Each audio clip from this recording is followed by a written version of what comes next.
सत साहिब जी चैनल को सब्सक्राइब करें, बेल आइकन दबाएं,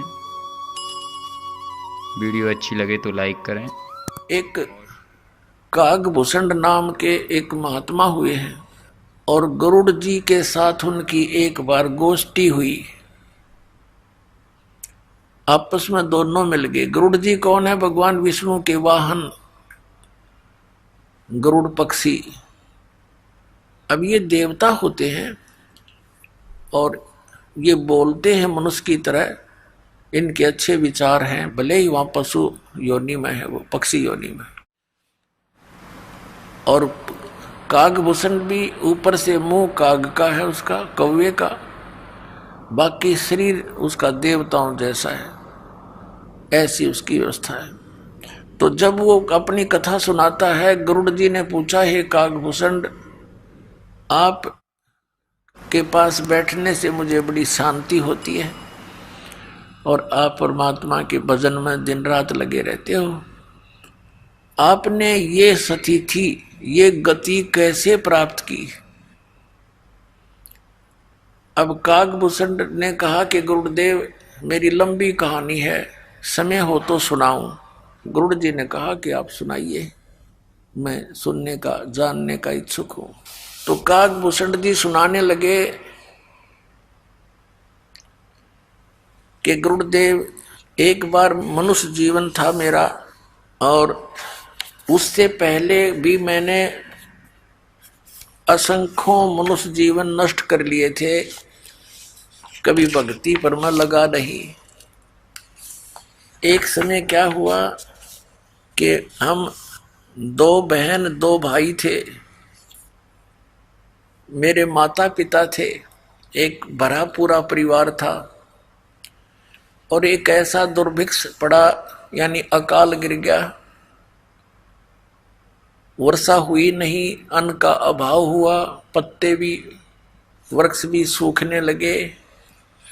तो ऐसा भयंकर स्थिति आ गई कि मनुष्य को मनुष्य खाने लग गया। सब वृक्ष भी खा लिए, पत्ते भी खा लिए, कूट कूट के बाड़े भी खा चुके, मनुष्य को मनुष्य खाने लग गया। उस स्थिति में मेरे माता पिता और भाई बहन, यानी मेरा परिवार, सब मेरी आंखों के सामने मर गए। मैं 20 वर्ष की उम्र का था, भाई छोटे, बहन छोटी थी, वो भूख ज्यादा समय तक सहन नहीं कर सके। माता पिता वृद्ध थे, वो भी मृत्यु को प्राप्त। अब मैंने भी वहां से निकलकर अपनी जान बचानी चाहिए, तो मैं अवंतिका नगरी में चला गया। वहां पर अकाल नहीं था, वहां पर मेरी जान बची, भोजन खाया। लेकिन मेरे माता पिता, मेरे भाई बहन मेरी आंखों के सामने तड़प तड़प कर, रो रो कर मरे थे भूखे। उस स्थिति से मैं बहुत दुखी था और ये सोचा करता था, हे परमात्मा, ये क्या जीवन हुआ? कल तक तो देखो हम कितने ठाठ से भाई बहन माता पिता के साथ प्यार से रह रहे थे, आज मेरा सारा नाश हो गया, ये क्या हुआ? क्योंकि इंसान जब घना दुखी होले है तब उसने परमात्मा का आश्रय दिखाई देता है।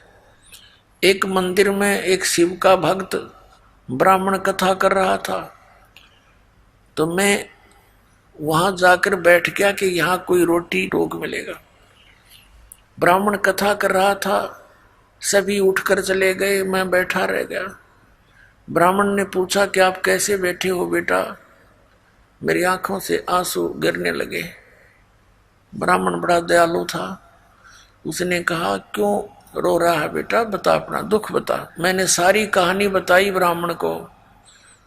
उसने कहा, बेटा तू मेरे पुत्रवत है, मेरे पास रहे, इस मंदिर में सेवा कर, रोटी खा, चिंता ना कर बेटा। यहाँ तो पता नहीं क्या क्या आपदाएं मनुष्यों पर आती है, और तुम्हारा संस्कार था, उनका इतना ही समय था, तो काफी संतुष्ट मुझे किया, मैं वहां रहने लग गया। अब वो विप्र प्रतिदिन कथा करे भगवान की और मुझे कहे, बेटा दीक्षा ले ले, भक्ति कर ले। और मेरे मन में कति इच्छा नहीं हो नाम लेने की, मैं टाल मटोल कर दूं, जी फिर देखूंगा। अब कागभूषण जी बता रहे हैं गरुड़ जी को कि ऐसे 6 महीने बीत गए, रोज कथा सुनो, बैठा रहूं, कति हृदय में बातें नहीं आवे, अग नाम ले लूं, दीक्षा ले लूं। 6 महीने तक जब ये कथा सुनता रहा और विपर मेरे को प्रतिदिन दूसरे तीसरे दिन कह देता, बेटा देखो मनुष्य जीवन परमात्मा की भक्ति के लिए मिला है, इसके बिना तो पशु जैसा जीवन है, और देखो यहाँ क्या क्या घटनाएं घट जाती है, ये झूठा संसार है। जबकि मेरे इतनी चोट लग चुकी थी, मैं इतना पापी था, ये कह रहा था काकभूषण कि मैं इतना निकम्मा आदमी था, मैंने असंख्यों जन्म मनुष्य जीवन बर्बाद कर चुका था मैं। और 6 महीने तक लगातार सत्संग सुनकर तब मेरी आत्मा में जगह बनी, थोड़ी सी दीक्षा ले लूं। 6 महीने के बाद मैंने दीक्षा ले ली। फिर क्योंकि ये पिछले 2 पाप हैं, ये कहीं ना कहीं दबाव दे ही जाते हैं। जो गुरुजी कथा किया करते थे, सत्संग सुनाया करते थे, वो मुझे भी याद हो गया। अब गुरुजी अपना घर चले जाते थे, मंदिर में सत्संग आदि करके, फिर बाद में भी भक्त आते रहते थे, तो मैं कथा सुनाने लग गया उनको, और मेरी आवाज भी बढ़िया गुरुजी से, क्योंकि मैं युवा था, वो वृद्ध हो रहे थे 50, 60, 70 साल के, और वही कथा वो सुनावर मैं अच्छा लतीफेदार ढंग से गा गू कर खूब बढ़िया सुनाने लगा। तो जो आने वाले श्रद्धालु थे उनकी आस्था मेरे में घनी होगी और मेरी प्रशंसा करें, अको हो आपकी तो बड़ी गजब की आवाज है, आप तो कोयल सी बोलती है, वाह वाह वाह, हृदय में लगती है। अब श्रद्धालु तो श्रद्धालु ही होते हैं, राम की कथा कोई सुना दे अच्छी लगती है, और कोई गा गू का ढोलक ढालक बांध कर सुना दे और ज्यादा, क्योंकि कान का विषय प्रबल है। पुण्यात्माओं, इस प्रकार ये जीव मार खाता है। अब पुण्यात्माओं, जैसे कई भक्त अनजानपने में कहते हैं, जैसे दास पहले देखा करता था, ये कबीर पंथी विशेष कर क्या करते हैं, एक तारा लेकर के गाते हैं परमात्मा की वाणी शब्दों को, और बड़े सुरीले सुर में गाते हैं, बड़ी लय से गाते हैं।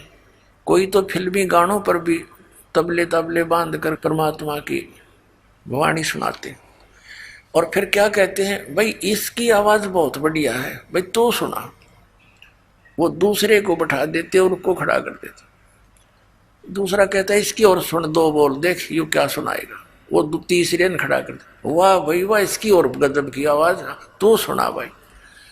अब यहाँ परमात्मा कहते हैं ये तो शराबी होते हैं ना, शराबी, वो करा करें ऐसी बातें, इसकी आवाज बढ़िया है, इसकी आवाज घटिया है, अरे कोई बात है।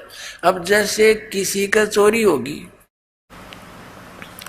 और एक व्यक्ति ने आकर कहा कि भाई आपके घर में चोरी हो गई है, यदि उसने कोई भांग या शराब नहीं पी रखी होगी तो इतनी बात पर्याप्त है, और जय उसने कर रखा हो नशा, और उसको कोई कहे कि आपके घर पर चोरी होगी,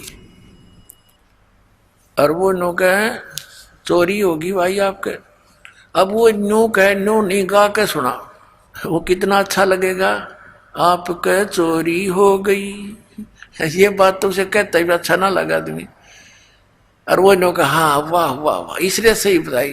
दूसरा और ऐसे को शराबी ये गा सके, शराबी ये बातें कह सकता है, तो दूसरा शराबी फिर और अच्छी तरह लय से गाता है, आपके चोरी हो गई, और वाह वाह वाह क्या बात, इसने सही बताई।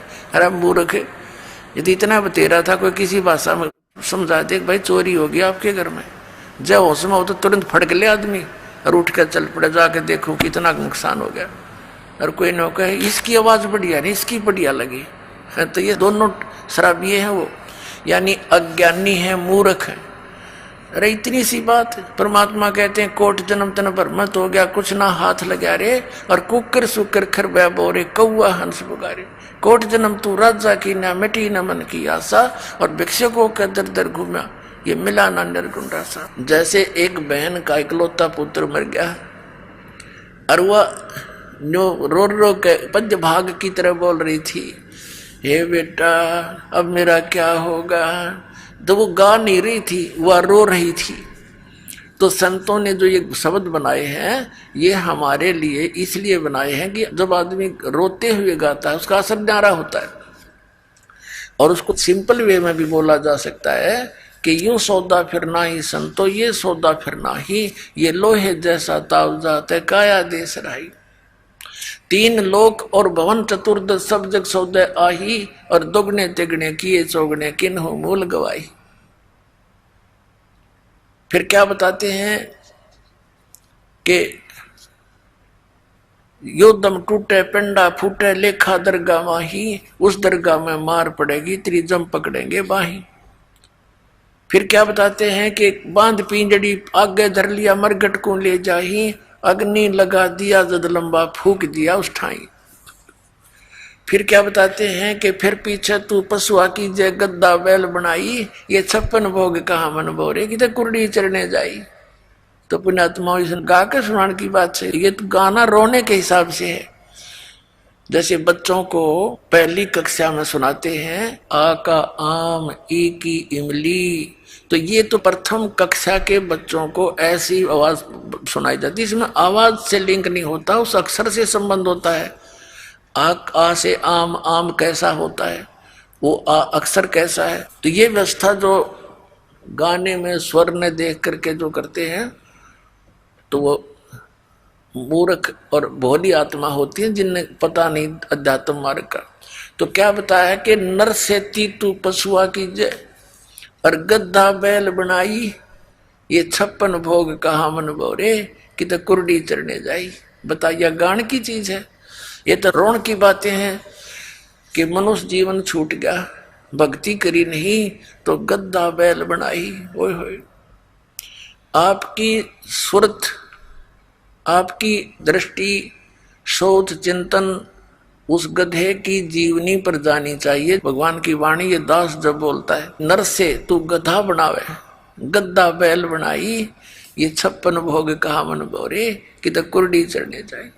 आज आप देख कितना सुंदर पवित्र आहार करते हो, हैं? रोटी, हलवा, खीर, पूरी, प्यास लगे जब जल पी लें, भूख लगे रोटी खावें, जब भी इच्छा हो जाती है तो कहते हैं परमात्मा ने ये सुविधा आपको इसलिए दी है कि आप भक्ति करो परमात्मा की। और उसको ना करके फिर क्या होगा, पीछे तू गद्दा बैल बनाई और ये 56 भोग कहा मन बोरे तो कुर्डी चढ़ने जाए। तो ये स्थिति हो जाएगी। तो पुण्यात्मा अब काग बुसड के साथ ये ऐसी ही घटना घटी। 4 बातें सीख के गाना सीख लिया और उसके प्रशंसक हो गए कई, जैसे श्रोता आते थे, उसके अंदर अभिमान भर गया। गुरुड़ जी को बता रहा कागभूषण कि एक दिन मैं बैठा था, आसपास मेरे वो भगत प्रशंसक विराजमान थे। गुरुजी आए मंदिर के अंदर भगवान शिव की पूजा करने के लिए, तो मैंने बैठे बैठे प्रणाम कर लिया, उठा नहीं, मैं उठ के उनका सत्कार नहीं किया गुरुजी का, जो एक नियम होता है। और मैंने सोचा मेरी बेइज्जती हो जाएगी, मेरे चेले बैठे हैं आसपास ही, तो खड़ा होऊंगा तो मैंने अपने आप मैंने सोच लिया, अभिमान हो गया। तो गुरुजी ने तो इस तरफ ध्यान नहीं दिया, क्योंकि उनकी तो धुन थी अपनी पूजा करूं जाके। वो तो मंदिर में भगवान शिव के जो मूर्ति थी वहां बैठ के भक्ति करने गया। अपनात्मा जो दास कथा सुनाना जा रहा है, ये ना समझना कि ये मंदिर की पूजा से उस पुजारी को, पंडित को कोई उपलब्धि थी। वो पूजा तो आप कहीं कर लो, घर पे बैठ के कर लो, सच्चे दिल से जिस भी इष्ट की आप पूजा करोगे, साधना करोगे, जितनी उस इष्ट की सामर्थ्य है उतनी मदद आपकी अवश्य करेगा। कबीर साहब कहते हैं जो जाकी सरना बसे ताको ताकी लाज, और जल सुई मछली चढ़ जाएंगे बह जाते गजराज। अब जैसे जल ऊपर से गिर रहा है ऐसे झरना टाइप, तो उसके सामने तगड़े से तगड़ा हाथी भी, शक्तिशाली हाथी भी खड़ा हो तो उसको भी वो जल बहा ले जाता है, पटक देता ठाके। और मछली को अलाउड कर रखा है उसने, तो कितने घूम, क्योंकि वो उससे एक विशेष लगाव रखती है जल से। उसने उसके अपनी सारे नियम तोड़ दिए उसके लिए, वो उल्टी दिशा में भी ऊपर चढ़ जाती है और ऊपर चली जाती है, फाल से भी ऊपर पहुंच जाती है। तो कहने का भाव यह है कि जैसे आपकी मित्रता एक दरोगा जी से होगी और उसके ऑफिस में आप जाकर सीधे बैठ जाओगे, चाय पिलाओगा, खाना खिलाओगा, बर्फी खिलाओगा, और उसके सत्र का जो काम होगा पहला करेगा आपका सबसे पहले। और वहाँ वैसे दरोगा के थाने में जाना आम आदमी की हिम्मत नहीं, और वो उसके लिए एक आम बात होगी। ऐसे ही कोई डीसी से मित्रता किया हुआ तो उस सत्र की, अपने सत्र की जो भी सहयोग सहायता है अपने मित्र को वो डिप्टी कमिश्नर भी देता है। और इसी प्रकार किसी की मंत्री से जान पहचान है तो मंत्री अपने सत्र का लाभ देगा ही देगा, और जिसकी मुख्यमंत्री से है इसी तरह जानो आगे प्रधानमंत्री से जिसकी मित्रता होगी तो उसके आगे पे सारी ये फेल होगी। अब कहते हैं जो जाकी सरना बसे ताको ताकी लाज, और जल सो ही मछली चढ़ जाए ये बह जाते गजराज। तो भगवान शिव की साधना करता था, सच्चे दिल से करता था, तो भगवान शिव भी कोई छोटी बात नहीं, एक विभागीय मंत्री है इस 3 लोक में, काल के एक ब्रह्मांड में। अब जब वो ये पुण्यात्माओं ये कंसेप्ट साथ साथ इसलिए क्लियर करने पड़ते हैं कि आप लोगों के मन में वो पुराना बहुत ज्ञान अड़ा पड़ा है, कति यहाँ तक ठोक रखे हम, अब वो सारा निकालना पड़ा है, रेग मार मार के कति कूणा भी साफ करना पड़ता है, कहीं पेंट ठीक ना हो। अच्छा जो पेंटर होता है वो रेग मार बड़ा सावधानी से लगाता है सब जगह, कहीं जंग रह गया तो फिर टिकन नहीं देगा, इस लगा लगा खराब हो जाएगा। जब वो पुजारी पंडित जी ब्राह्मण भगवान शिव की पूजा में मस्त हो गया, आकाशवाणी हुई भगवान शिव की उस मंदिर में, कह रे धुरत कागभूषण तेरे को 1 लाख वर्ष तक नरक में डालूंगा। अब उस गुरुदेव ने भी आकाशवाणी सुनी, वो उस बच्चे को बुलाया, बेटा क्या गलती कर दी तूने, भगवान तुझसे क्यों अक्षुब्ध हो गए, अरे माफी मांग, अक्षमा याचना कर। अपने आत्माओं कबीर साहब कहते हैं बहुत प्यारा बालक माँ का, और उससे बढ़कर ससगुरुओं का, माता पिता को बच्चा कितना प्रिय होता है, और कहते हैं उससे भी 100 गुना, कई गुना जो है गुरु को शिष्य प्रिय होता है, क्योंकि वो वचन का पुत्र पुत्री होते हैं उसके, और माता पिता के बंद के होते हैं, तो वो अपना मान लेता उस दिन से, जिस दिन से वो शरण ग्रहण कर ली, नाम ले लिया, और उस दिन से उसके कल्याण के लिए वो हर तरह से सोचता है कहीं इसको हानि ना हो जाए। तो उस गुरुदेव ने कहा, हे परमात्मा, हे भगवान, बालक बोला था, कोई गलती हुई हो तो माफ कर दो। कहते हैं 1 पैर तक, यानी लगभग 4 घंटे तक 1 पैर तक खड़े रहे, 4 घड़ी का 1 पैर होता है उसे, तो 1 पैर खड़ा रहा, तो फिर प्रार्थना करते रहे। तब आकाशवाणी फिर हुई कि जम के लोग चलो रे भाई, हमरा वचन न खाली जाई। आकाशवाणी में कहा कि जब तू अपने गुरु जी का आदर नहीं कर सकता और मेरी भक्ति कर रहा है तो मेरी के टाट काटेगा तू, यहाँ कर भी एक को बद करेगा। जब पुण्यात्मा एक नियम है मालिक का, परमात्मा कबीर साहब कहते हैं, गुरु मानुष कर जानते ते नर कहिए अंध, और महादुखी संसार में आज्ञा काल के फंद। कबीर साहब कहते हैं, मम संत मुझे जान मेरा ही स्वरूपम। अब जैसे यह दास है और परमात्मा कबीर जी का भेजा हुआ उसका प्रतिनिधि समझो, उनका दास हो, आपके लिए इस दास को एज ए कबीर परमेश्वर ट्रीट करना पड़ेगा जब वो राजी होगा, जब वो प्रसन्न होगा। क्योंकि वो भगवान ये दृष्टि रखते हैं कि आज जैसा व्यवहार ये इस मेरे भेजे हुए संत के साथ कर रहा है, अगर मैं इसके स्थान पर होता तो ऐसे ही मेरे साथ ये ऐसा करता। तो क्या बताते हैं, गुरु गोविंद कर जानियो रहियो शब्द समाए, मिले तो दंडवत बंदगी नहीं पल पल ध्यान लगावे। गुरु को परमात्मा जानकर अपना जीवन सफल करे, और मिले जब दंडवत बंदगी नहीं चिंतन खूब करे। तो क्या बताते हैं, जैसे एक गणित का प्रश्न होता है, जैसे गणित का प्रश्न होता है उसमें एक मूलधन ज्ञात करना होता है और वो मूलधन करोड़ों की राशि का होता है। उस ऋण के उस सवाल में प्रश्न में मूलधन ज्ञात करना पड़ता है।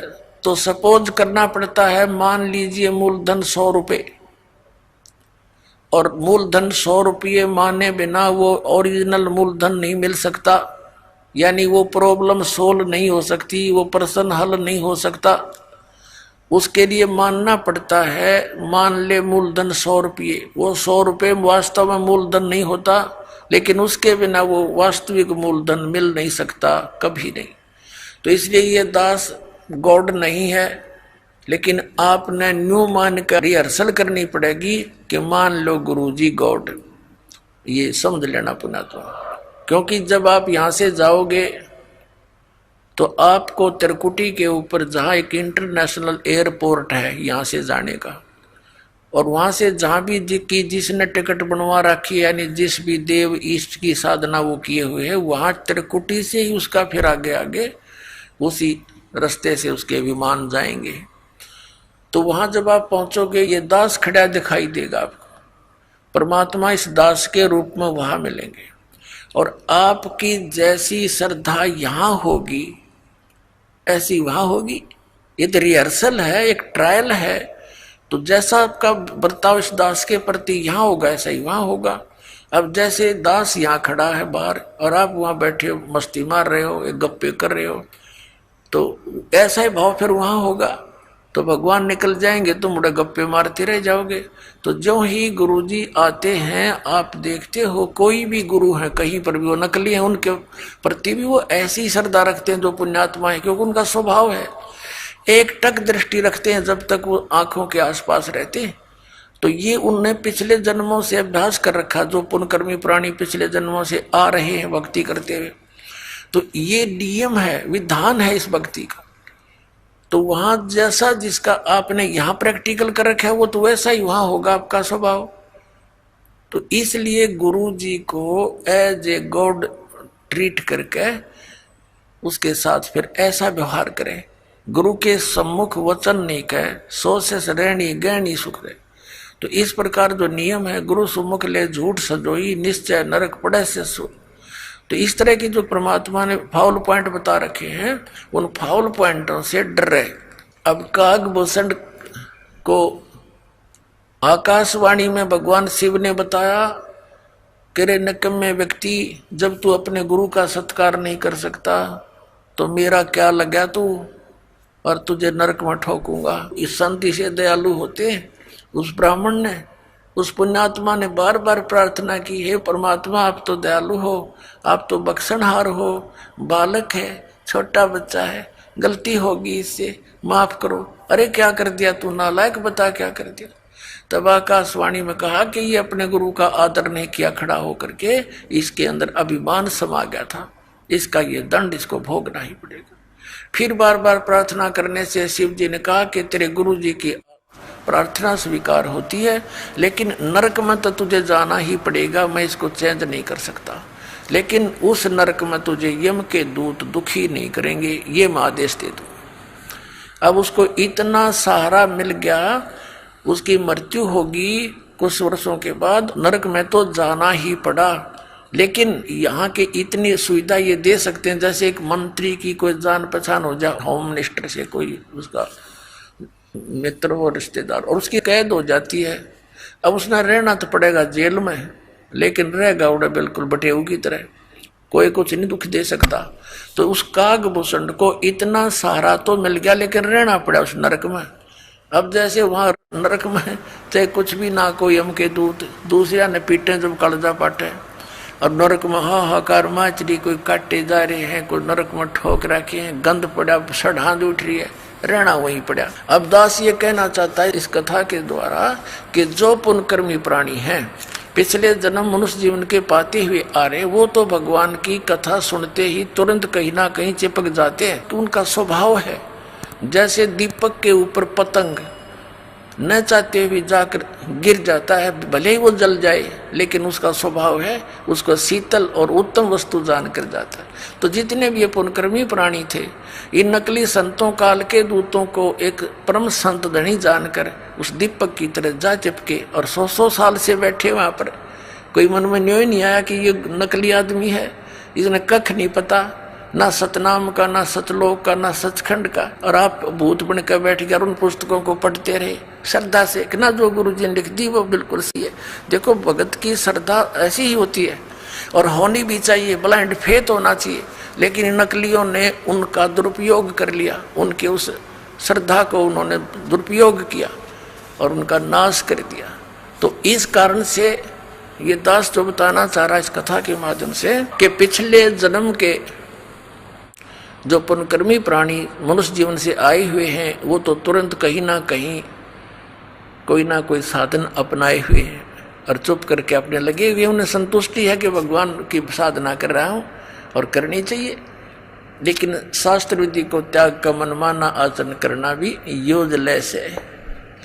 अब क्या बताना चाहता दास के जो भक्ति पर नहीं लगते, कितनी बार कहने से भी नहीं लगते, वो प्राणी हैं जो पिछले जन्मों से मनुष्य जीवन से ना आकर के किसी पशु पक्षी या जड़ योनि वृक्ष आदि की योनि से आए हुए। तो ये गागभूषण बता रहा अपनी सच्चाई कि पिछले जन्म के ना जाने कितने मनुष्य जीवन तो मैंने बर्बाद कर दिए, वो तो कहीं हाथ नहीं लगे।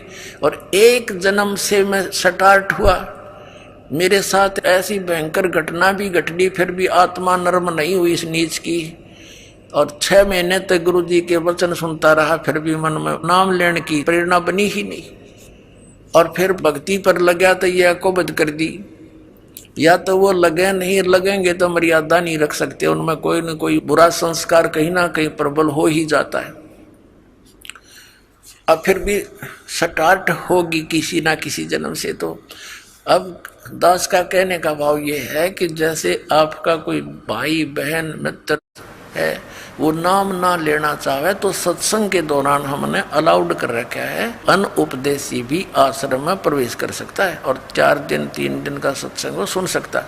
उसको अवश्य लावे, 1 दिन 2 दिन 10 20 सत्संग सुन के कभी तो परमात्मा की वरजा होगी उस पर, क्योंकि ये अमृत वाणी है, ये सब सिद्ध वाणी है सुख संवेद की, कबीर परमेश्वर की।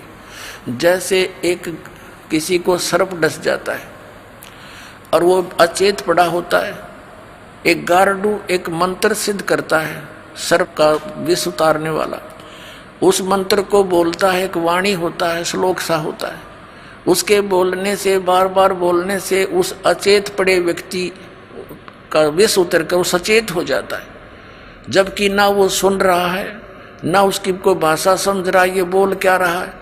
तो इस परमात्मा की ये वाणी इतनी सवसिद्ध है कबीर जी की, परमेश्वर जी की। परमात्मा प्राप्त जितने भी संत हुए हैं, जैसे आदरणीय गरीबदास साहिब जी, आदरणीय धर्मदास साहिब जी, आदरणीय नानक साहिब जी, आदरणीय मनुकदास साहिब जी, आदरणीय दादू साहिब जी, आदरणीय गरीबदास साहिब गांव छुड़ानी जिला दजरवाड़ी, आदरणीय गीसा दास साहिब जी गांव खेखड़ा जिला मेरठ उत्तर प्रदेश वाले।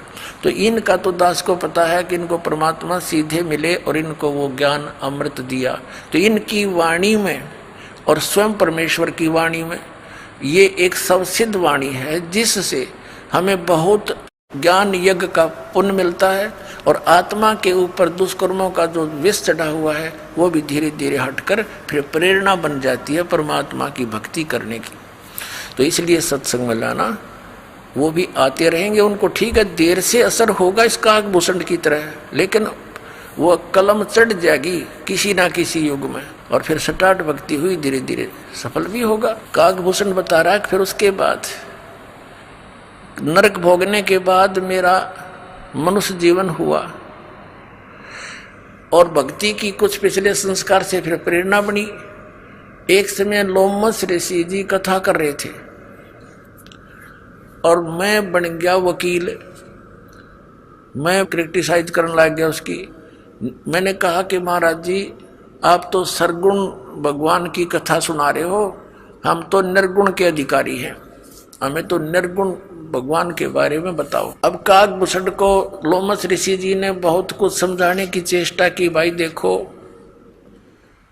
आम के बीज के अंदर, गुठली के अंदर निर्गुण रूप में आम है, आम का पेड़ है। अब उस गुठली को, बीज को बीजा जावे जमीन में, सिंचाई करे, फिर वो पौधा होगा, फिर पेड़ होगा, फिर उसका फल लगेंगे।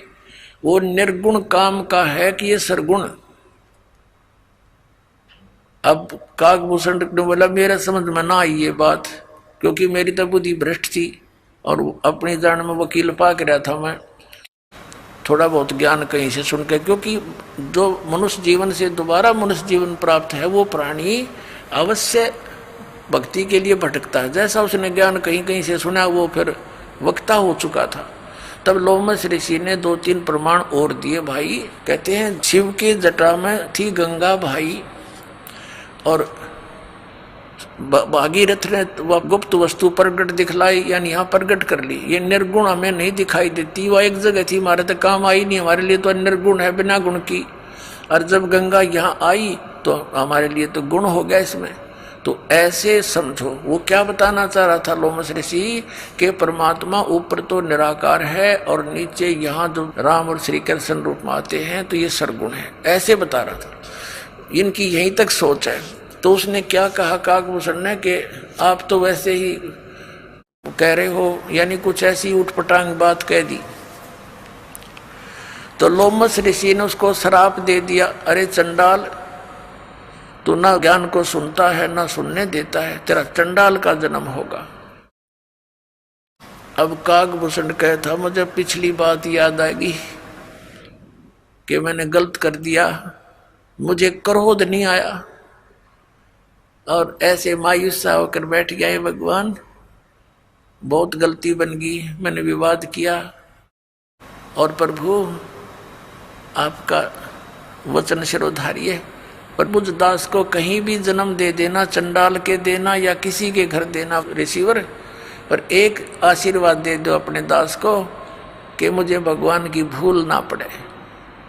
अब लोमस ऋषि शांत होया, भी कोई बात ना, बालक था, विवाद कर दिया, मैंने भी गलत श्राप दे दिया। तो उसने कह दिया ठीक से बेटा, तुझे भगवान की याद बनी रहेगी। तो काकभूषण कहता कि फिर मेरा जन्म हुआ ब्रह्मा की पत्नी, इनका हंस वाहन है, अपनी हंसनी को लेकर के एक कागचंड के घर गई, यानी गर्भ धारण करवाने के लिए। तो उनके संयोग से हंसनी और कागचंड, काग के संयोग से मेरा जन्म हुआ।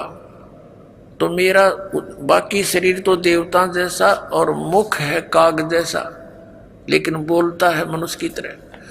तो पुण्यात्मा उसके बाद काकभूषण कहता है कि फिर मेरा उद्धार किससे हुआ। एक जोगजीत नाम के एक संत मिले, उन्होंने मुझे परमात्मा पूर्ण ब्रह्म की साधना की जानकारी दी। ब्रह्मा विष्णु महेश से ऊपर कोई और परम शक्ति है काकभूषण, इन आपके विष्णु जी से शक्तिशाली और परमात्मा है, उसकी भक्ति मैं करता हूं, जिस कारण से ये गति मेरी हुई है। सैकड़ों प्रलय मेरे सामने हो चुकी है और इतनी लंबी मेरी आयु हो चुकी है। अब क्या बताते हैं, बुझे गरुड़ भूषण बियाना, मोह से कहो भेद विधि नाना, वचन सुशील दृष्टि अनुरागी, देवता की दे मुख द्वार मुख कागा।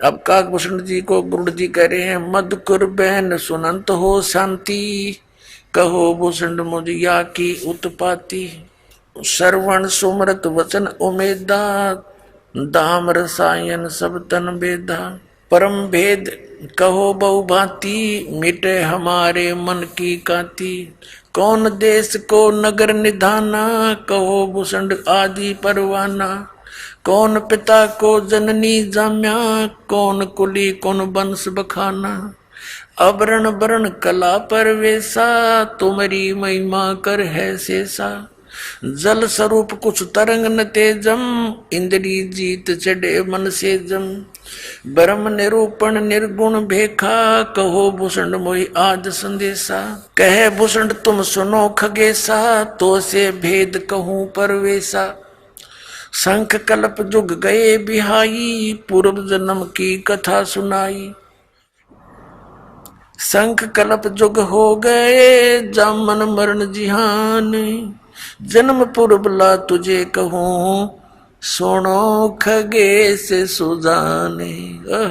गरुड़ जी को कागभूषण कह रहे हैं, कह भूषण सुनो खगेशा, अर्थों से भेद कहूं परवेशा। शंख कल्प युग गए बिहाई, शंख कल्प तबन बर्बाद कर दिए और पूर्व जन्म की कथा सुनाई। शंख कल्प युग हो गए, जामन मरण जिहान, जन्म पूर्वला तुझे कहूं, सुनो खगेश सुजान। सुनो गुरुड़ मेरा आद संदेशा, भिन्न भिन्न भेद कहूं खगेशा।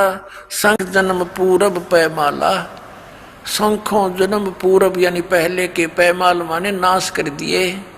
शंखों जन्म पूरब पैमाला, और गए जो मिथ्या नहीं संभाला। वो तो मिथ्या गए में संभाल नहीं सका, यानी भक्ति ठीक बनी नहीं, मैं स्टार्ट नहीं करी भक्ति। अवधपुरी एक नगर निधाना, जहां अवतार धरे मोरे प्राणा। 20 वर्ष की उम्र पुनीता, और मात पिता भय काल समीपा। मेरी 20 वर्ष की उम्र थी, मेरे माता पिता और सब परिवार मेरा काल की ग्रास हो गया, नहीं मर गया।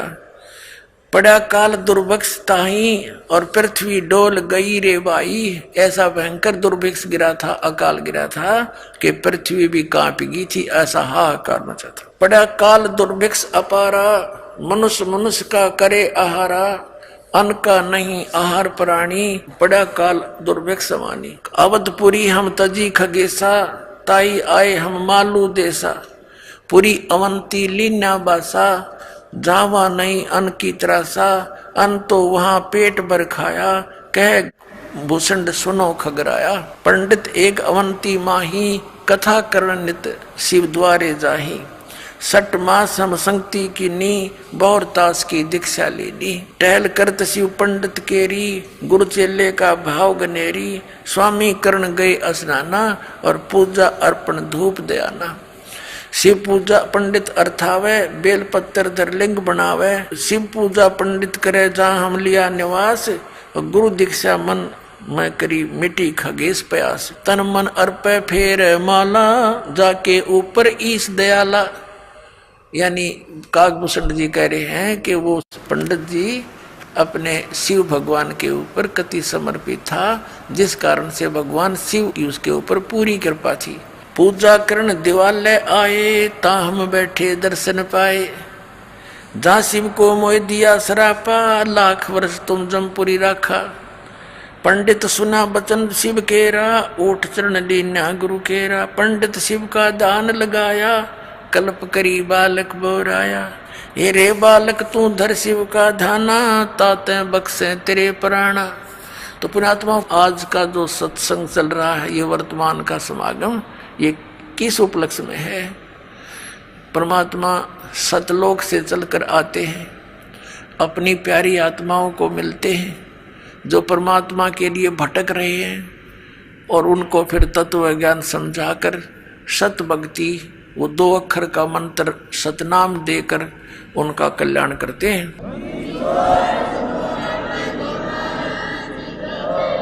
तो पुण्यात्मा, आज का जो सत्संग चल रहा है, ये वर्तमान का समागम, ये किस उपलक्ष्य में है? परमात्मा सतलोक से चलकर आते हैं, अपनी प्यारी आत्माओं को मिलते हैं जो परमात्मा के लिए भटक रहे हैं, और उनको फिर तत्व ज्ञान समझाकर सत भक्ति, वो 2 अक्षर का मंत्र सतनाम देकर उनका कल्याण करते हैं। अब कागभूषण जी भक्ति भी कर रहे थे, ऋषि संतों से उपदेश भी ले रखा था। तब परमात्मा गए, बेटा इस साधना से तेरा जन्म मृत्यु नहीं मिट सकता, और पूरी सृष्टि रचना सुनाई। तब कागभूषण ने बताया गरुड़ जी को कि गरुड़ जी, जो साधनाएं आप कर रहे हो, भगवान विष्णु को आप परमात्मा मानकर, ये पूर्ण परमात्मा नहीं है, इसकी तो आप जन्म मृत्यु होती है। अब कागभूषण से ये ज्ञान सुनकर गरुड़ जी की भी आंखें खुल गई। कि भी सचमुच इनकी जन्म मृत्यु होती है। और काकभूषण ने यहाँ तक बताया परमात्मा कबीर जी जो जोगजीत रूप में उनको मिले थे कि बेटा ये ब्रह्मा विष्णु महेश तुम्हारे किसी भी प्रारब्ध के कर्म को कम और ज्यादा नहीं कर सकते। यानी तेरे मृत्यु है तो मृत्यु होगी ही होगी, ये उसमें एक्सटेंड नहीं कर सकते। गरुड़ जी के मन में आया भी बात भी सच्ची है। फिर ये किसी भगवान फिर परमात्मा आकर के गरुड़ जी को भी मिले जब ये चर्चा उनकी चली किसी अन्य रूप में। तो गरुड़ जी को फिर खूब ज्ञान समझाया, उनको मंत्र दिए, प्राथमिक मंत्र देते थे परमात्मा पहले। तो हम क्या करते रहे, जैसे पहले हम परमात्मा के शिष्य बहुत कम होते थे, संसार और काल के पुजारी ज्यादा होते थे, नाम ले लेते थे, कुछ दिन ठीक साधना करते थे फिर छोड़ देते थे। लेकिन वो दयालु हैं, इस पीक टाइम के लिए आप में भक्ति बनाए रखने के लिए वो जगह जगह प्रकट होकर या किसी संत को प्रेरणा कर जाते थे या स्वयं कुछ समय रह करके हमारे कर्म बनवा जाया करते थे, जिस कारण से हमारे मनुष्य जन्म बनते हुए होते हुए आ रहे हैं और आज तक आस्था है भगवान की। और वो यही चाहते थे परमात्मा कि जब तक ये प्राइम टाइम आवे पिछली पीढ़ी का, आस्था बनी रहे मनुष्यों में भगवान की। नहीं तो पुण्यात्माओं अगर 100 वर्ष और लेट हो जाता ये समय आज जो चल रहा है, राम नाम कहनिया भारत में नहीं पाओ, या सच कर बता देता हूँ आपको, कति नाश हो जाता भक्ति का। क्योंकि जितने ये पंथ हैं ये सब शास्त्र विरुद्ध साधना कर रहे हैं, और जितने भी हिंदू धर्म के हमारे गुरुदेव हैं ये वेदों और गीता के विपरीत ज्ञान देकर वो साधना करवा रहे हैं जो कति यूजलेस है।